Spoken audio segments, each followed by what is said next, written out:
आप देख रहे हैं बेनिफिट टीवी। नमस्कार, मैं रविंद्र कुमार। आप देखना शुरू कर चुके हैं बेनिफिट टीवी न्यूज। हम जनता की आवाज़ लगातार उठाते रहते हैं, जनता की समस्या लगातार आप तक पहुंचाने का प्रयास करते हैं।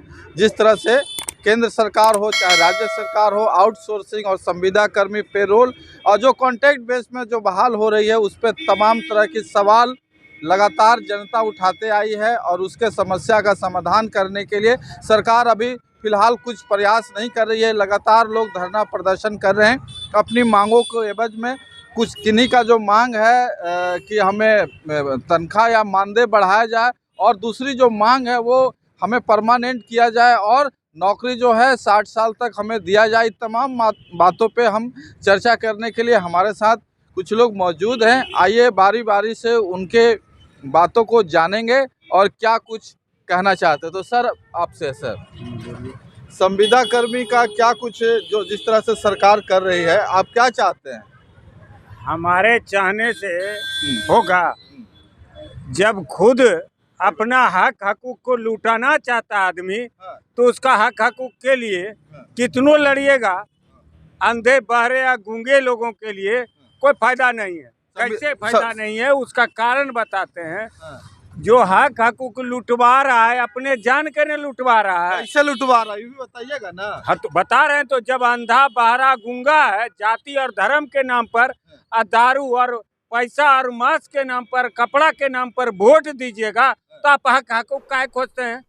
काय खोजते हैं? सब आदमी ऐसा थोड़ी कर रहा है। 99% सब आदमी ऐसा नहीं हम कर कह रहे हैं। 99% 99% ऐसा कर रहा है। ऐसे हम कह रहे हैं। आज बिहार सरकार कहा कि हम देख रहे हैं, कर रहे हैं। आज फिर बेल्ट्रॉन से प्राइवेट आउटसोर्सिंग से वैकेंसी निकाला, पैसा लेके बहाली कर रहा है। सरकार नहीं जानती है। एनडीए हो या इंडिया गठबंधन हो, दोनों का मुख्यमंत्री तो नीतीश बाबू थे, सुशासन बाबू। और दोनों के राज्य में आउटसोर्सिंग और संविदा कर्मी हुआ है। तो किस पार्टी को मुंह है बोलने का कि हम इसके खिलाफ? कोई बोलता है कोई पार्टी? अच्छा, एक मिनट राजेश जी, आप बताइए। इनका कहना है कि जनता का जो स्थिति है वो वही लोग के वजह से है। जहाँ संविदा कर्मी का जो स्थिति आज है, वो उनका वजह सिर्फ वही लोग है क्योंकि उन्होंने सही ढंग से सही पार्टी को चुनाव नहीं किया। हम इनके बात से सहमत नहीं है, लेकिन इतना आबादी में नहीं है। हम पूरे पटना सर्वे विजिट करते हैं, कंपेनिंग करते हैं और निगम का भी समस्या पर लड़ते हैं। है कुछ लोग असभ्य समाज या शिक्षा से कोसों दूर, जो लोकतंत्र की परिभाषा को नहीं समझते हैं, अपने वोट के अधिकार को नहीं समझते हैं। जिस दिन वोट के अधिकार को समझने लगेंगे जनता, जो बाबा साहेब को दिया हुआ शक्ति और मानी कि संवैधानिक अधिकार है, उस दिन शासन सरकार के तख्ता सब बदल देगा। आज बाबा साहेब का देन है कि आज प्रधानमंत्री माननीय नरेंद्र मोदी प्रधानमंत्री बने हुए। बाबा साहेब का देन है कि माननीय मुख्यमंत्री नीतीश कुमार मुख्यमंत्री बने हुए। बाबा साहेब का देन है कि लालू जी मुख्यमंत्री कई बार रहे हैं। ये वोट देने का अधिकार बाबा साहेब ने दिया है। लेकिन आपसे सवाल है सर, क्या संविदा कर्मी का किस तरह मांग पूरा होगा सर? देखिए, संविदा कर्मी भी एक इंसान है और उसको भी रोटी कपड़ा मकान की ज़रूरत है, जैसे अन्य लोगों को है। तो बेसिक जो नीड्स है, जो मूलभूत आवश्यकताएं हैं, रोटी कपड़ा मकान शिक्षा दीक्षा, तो ये सरकार का कर्तव्य बनता है कि हम शिक्षा दीक्षा रोटी कपड़ा मकान सभी वर्ग के लोगों को मुहैया कराएं। तो इसके लिए ज़रूरी है कि हम जो बहाली की प्रक्रिया हम जो बहाल करते हैं, उसको कम से कम इतना ज़रूर मानदेय दें या उसको वेतन कहिए, जिससे आज के महंगाई के दौर में वो बढ़िया से जी खा सके और उसका बाल बच्चा विकास करे। इसलिए मेरा यह मानना है और हम बार बार माननीय मुख्यमंत्री जी, बिहार सरकार से आग्रह करते हैं और अपने देश के प्रधानमंत्री जी से भी आग्रह करते आ रहे हैं हम लोग कि भाई देश में एक कानून बनना चाहिए और एक वेतनमान तय हो। 4th ग्रेड है तो 4th ग्रेड में कौन कौन लोग शामिल होंगे, उसका एक पैमाना बनना चाहिए। और कम से कम आज के इस महंगाई के दौर में एक झाड़ू मारने वाले को भी 600 रुपया प्रतिदिन के हिसाब से मजदूरी मिलनी चाहिए। बहुत बहुत धन्यवाद। हम आइए दूसरे वक्ता से बात करना चाहते हैं। इनका कहना है कि 600 रुपया प्रतिदिन मिलना चाहिए, आप क्या कहते हैं?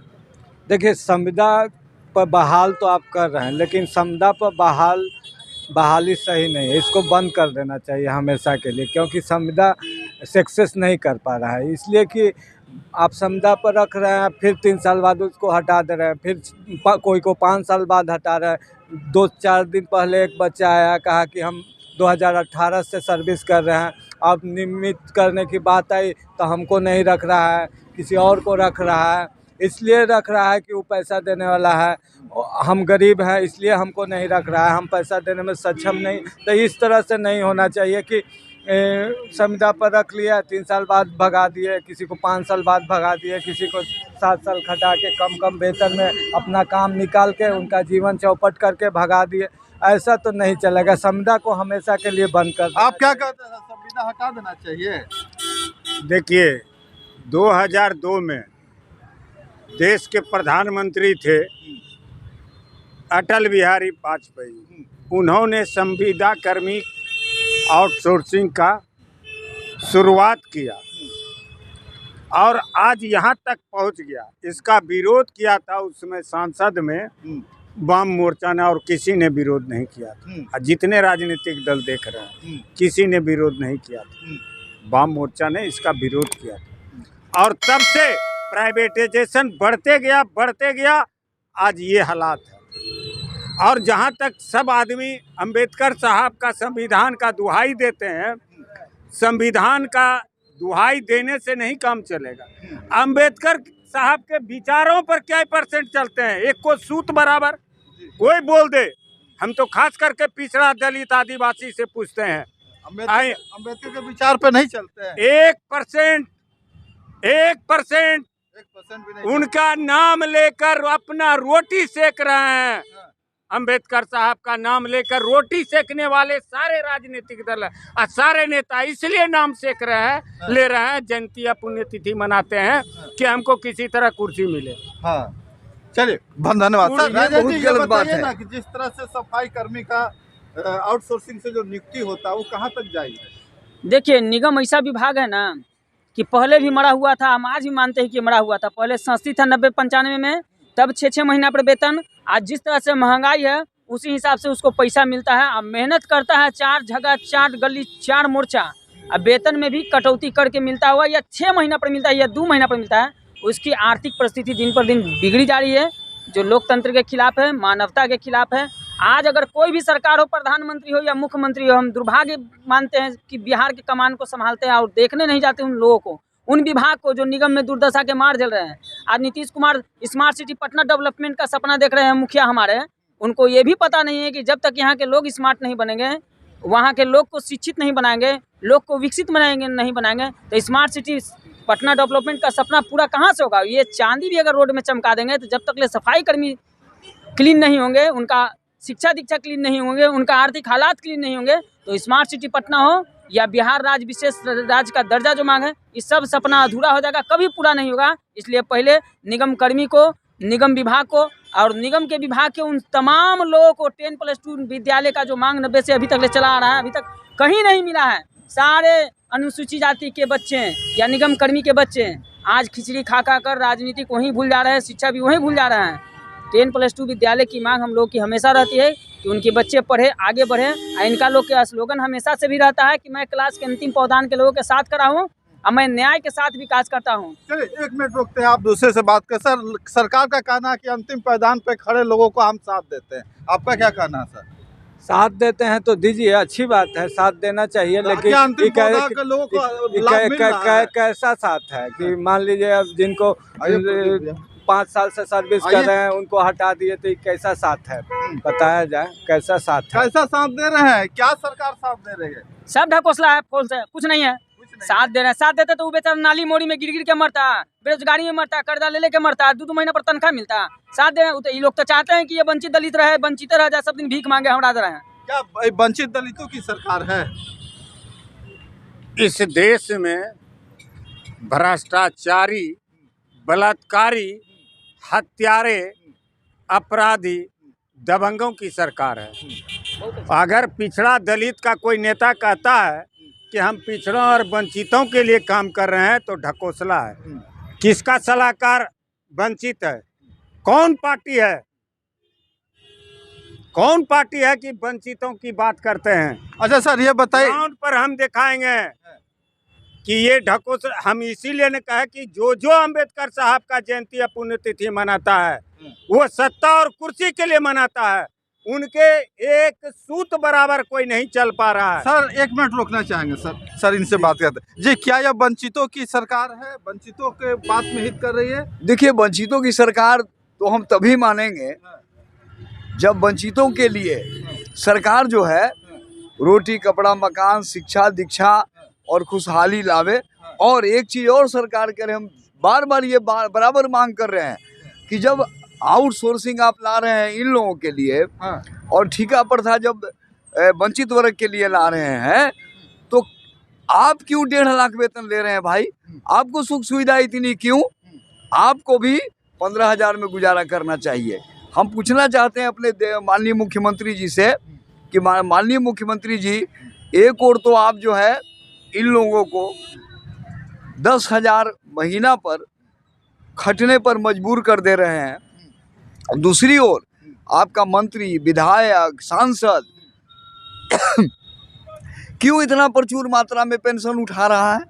क्यों आप गाड़ी और सारे सुख सुविधा और हर महीने 2 लाख रुपया वेतन ले रहे हैं? क्या जरूरी है? जब उसको आप प्राइवेट कर सकते हैं एक सफाई कर्मी को, तो इन लोगों को क्यों नहीं प्राइवेट में डाल रहे हैं? चलिए बहुत बहुत धन्यवाद।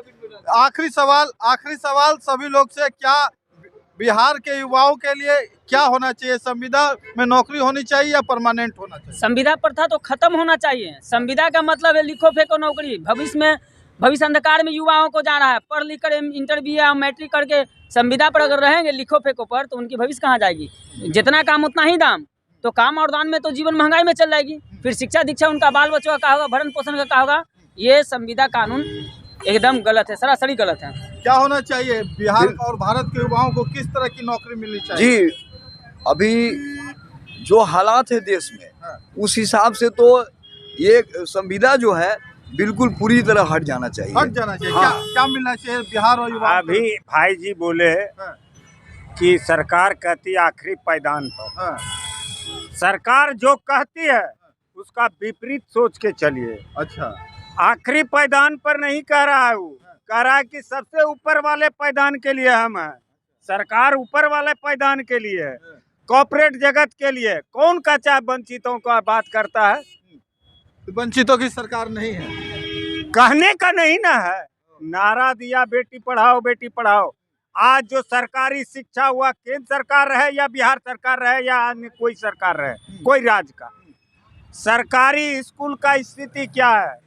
बिहार में आप लीजिए शिक्षा विभाग बोर्ड का, बिहार शिक्षा बोर्ड भ्रष्टाचार से परिपूर्ण है। बिहार के शिक्षा विभाग भ्रष्टाचार से परिपूर्ण है।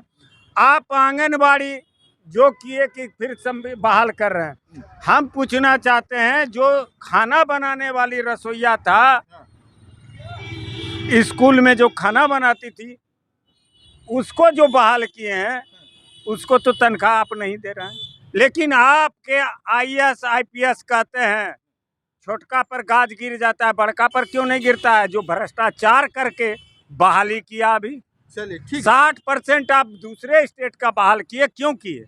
और कल जो वैकेंसी निकला है फिर क्या कहते हैं बेल्ट्रॉन से, वो एक कंपनी द्वारा, आप क्या कर रहे हैं? अच्छा, युवाओं को क्या परमानेंट नौकरी होनी चाहिए, संविदा पे होनी चाहिए? एकदम अस्थाई नौकरी उनको मिलना चाहिए ताकि उनका भी जीवन संभले, उनके भी बाल बच्चे घर परिवार संभले। अस्थाई नौकरी बहुत ज़रूरत है। आउटसोर्सिंग का नौकरी, ठेका के नौकरी, संविदा पर नौकरी, ये फजूल की बात हो गया है, बहुत बेकार बात हो गया है। हर 3 साल में, हर 5 साल में उनको हटा दीजिए और फिर से अगर ऐसा करते हैं तो उनको कंटिन्यू कीजिए। ऐसा करते हैं तो उनको जो सरकार की नौकरियां आती है उनमें प्रथम प्राथमिकता देकर पहले उनको नियुक्त कीजिए, उसके बाद किसी और को लीजिए। चलिए बहुत बहुत धन्यवाद। हम सभी लोगों का परिचय करा देते हैं। परिचय ने एक बात खाली कर देता। हाँ बोल लीजिए क्या। मेरा कहना है कि आप कहते हैं जो सबसे पहले बाबा साहब अम्बेडकर का कहना था शिक्षित बनो। आज मंदिर मस्जिद पर लड़ाई लड़ रहे हैं सारे राजनीतिक दल। क्या नौटंकी कर रहे हैं, ये पब्लिक को उल्लू बना रहे हैं। मैं जो व्यक्ति कहता है मैं उनसे पूछना चाहता हूँ कि आप झूठ क्यों बोलते हैं। आप बड़का टीका लगा लेते हैं हम बहुजन का नेता हैं, बड़का टीका लगा लेते हैं हम पिछड़ों का नेता हैं, बड़का टीका लगा लेते हैं भड़ कपाड़ हम आदिवासी का नेता है। कौन सी का नेता है?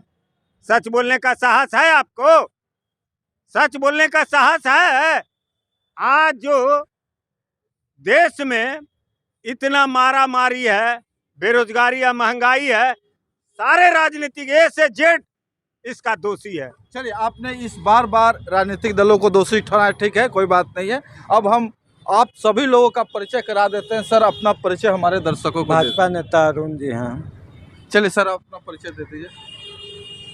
वंचित बहुजन मोर्चा प्रवक्ता। ठीक है सर अपना परिचय दे दीजिए। जी कृष्ण कुमार अम्बेडकर और अभी हम भाजपा नेता। चलिए सर आप अपना परिचय दे दीजिए। हिंदुस्तानी आवाम मोर्चा युवा का राष्ट्रीय प्रवक्ता राजेश पासवान। चलिए बहुत बहुत धन्यवाद सभी लोग हमसे बातचीत करने के लिए। बाकी आपको वीडियो कैसा लगा, इनका ये निजी विचार था, इसके विचारों से आप कितना सहमत है जरूर कमेंट बॉक्स में जरूर बताएं। अगर वीडियो अच्छा लगा तो ज़्यादा से ज़्यादा शेयर करें।